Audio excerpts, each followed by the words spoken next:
আসসালামু আলাইকুম আপুরা, কি অবস্থা, কেমন আছেন সবাই? আলহামদুলিল্লাহ আমি ভালো আছি। তো যে যেখান থেকে আমার ভিডিওটা দেখছেন সবাইকে জানাই অভিনন্দন।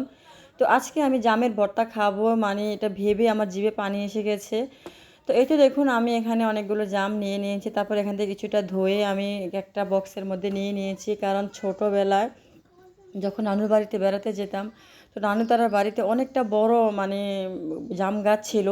তো সেখানে আমি গাছে উঠে একেবারে মরিচ লবণ তারপর একটা বোতল নিয়ে উঠতাম, উঠে ওইখানে আর জাম পেড়ে মানে বোতল করে ঝাঁকিয়ে এভাবে ভর্তা বানিয়ে গাছের উপরে খেতে আমার নিচ থেকে সবাই ডাকতো আমাদেরকে আমাদের জন্য জাম নিয়ে আসো, জাম ফেলো। তো আমি ওখানে খেতাম আর মজা পেতাম। তো এখন তো আর সেই ছোটোবেলাটা নেই আসলে। কিছু কিছু ফল বা কিছু কিছু জিনিস দেখলে অনেক স্মৃতি মনে পড়ে যায়, ছোটোবেলা নানির বাড়ির কথা কিংবা খালার বাড়ির কথা। তো আমার বিশেষ করে এই জাম মাখাটা নানুর বাড়িতে অনেক স্মৃতি জড়িয়ে আছে আর ভালোই লাগতেছে। তো এখন তো নানু মারা গিয়েছে, এখন আর শুধু মামা মামিরাই আছে।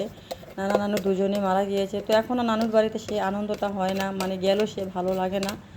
তো যাই হোক, নানু নানু থাকতে যে একটা আনন্দ পাওয়া যায়, নানু নানি মারা গেলে সে আর আনন্দটা পাওয়াই যায় না। তো এই তো আমার জাম মাখাটা হয়ে গিয়েছে। তো এখানে আমি শুধু বিট লবণ আর মরিচের গুঁড়াই দিয়েছি, আমি শুকনো মরিচ দিয়ে খেতে পারি না। তো আমার কাছে মরিচের গুঁড়াটা দিয়ে এভাবে জাম মাখাটা মাখলে খেতে খুবই ভালো লাগে। তো এই তো দেখুন, আমার জাম মাখাটা প্রায় হয়ে গিয়েছে। তো এখন আমি মানে জাম মাখাটা খাবো। তো এই বছর কে কে জাম মাখা খেয়েছো আর কার কার কাছে ভালো লাগে চাইলে আমাকে জানাতে পারো, আর ভালো লাগলে ভিডিওটা একটা শেয়ার করে দিও। আল্লাহ হাফেজ।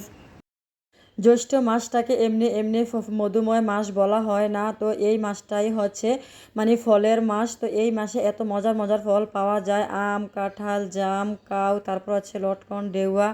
মানে কোনটা রেখে কোনটা খাবো, যেহেতু বছরে একবার এই ফলের সিজনটা আসে তাই এগুলো তাড়াতাড়ি আবার চলেও যায়। তো ইনশাল্লাহ আমার বাড়িতে মোটামুটি সব গাছগুলোই আছে, শুধু লটকন গাছটাই বাদে। তো ডেওয়া গাছও আছে, লিচু আম জাম কাঁঠাল মানে মোটামুটি সব গাছে আছে। তো সময়ের অভাবে এগুলো দেখানো হয় না। তো আমার যে ডেওয়া গাছটা আছে এটা হচ্ছে একেবারেই চিকন, এটা থেকে ডেওয়া পারা যায় না, পারতে গেলে এটা মানে পরে একেবারেই মানে অবস্থা খারাপ হয়, যেগুলো আর খাওয়াই যায় না।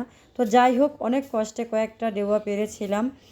তো এগুলো এখন ধুয়ে পরিষ্কার করে নিয়ে একটা বলে নিয়ে নিয়েছি। তো আমি ভর্তা নিজে বানিয়ে খেতে পারি, কারণ আমার কাছে নিজে বানিয়ে খেতে গেলে ভালো লাগে না। তো আমার এক চাচি শাশুড়ি, উনি আমাকে সব সময় এই ভর্তাগুলো বানিয়ে দেয়, আর ওনার হাতের ভর্তা আমার কাছে অলওয়েজ ভালো লাগে। তো ওনাকে ডেকে নিয়ে এসে তারপর আমি এই ভর্তাটা বানিয়েছি। তো এখানে আমি মরিচের গুঁড়া বিট লবণ আর লবণ দিয়ে ভর্তাটা বানিয়েছি, আর বিট লবণ তো মাস্ট বি দিবেন, বিট লবণ ছাড়া ভর্তা জমেই না। আমি কিছু কিছু ভর্তার মধ্যে মরিচের গুঁড়া খাই, আর কিছু কিছু ভর্তার ভিতরে মরিচ ভাজা দিয়ে খাই। সব ভর্তা আমি মরিচ ভাজা দিয়ে খেতে পারি না। তো এই ভর্তাটা এতটা মজার ছিল মানে বলার অপেক্ষায় রাখে না। তো আমি এখানে একটা বাটির মধ্যে কিছু ভর্তা নিয়ে নিয়েছি, এটা নর্মালি রেখে ঠান্ডা করে পরে খাবো। তো আর এখন এই ভর্তাটা আমি খাচ্ছি আমার চাচি শাশুড়ি, আমার ছেলে আর আমার বোনের ছেলে, কারণ আমি যে কোনো কিছু বানালে আমার প্রথম খাওয়ার টেস্ট করাই হচ্ছে আমার ছেলে আর মেয়ে। তো ওদেরকে নিয়ে ভর্তাটা খাচ্ছি। তো ডেওয়ার ভর্তা কার কার কাছে ভালো লাগে, তো আমার কাছে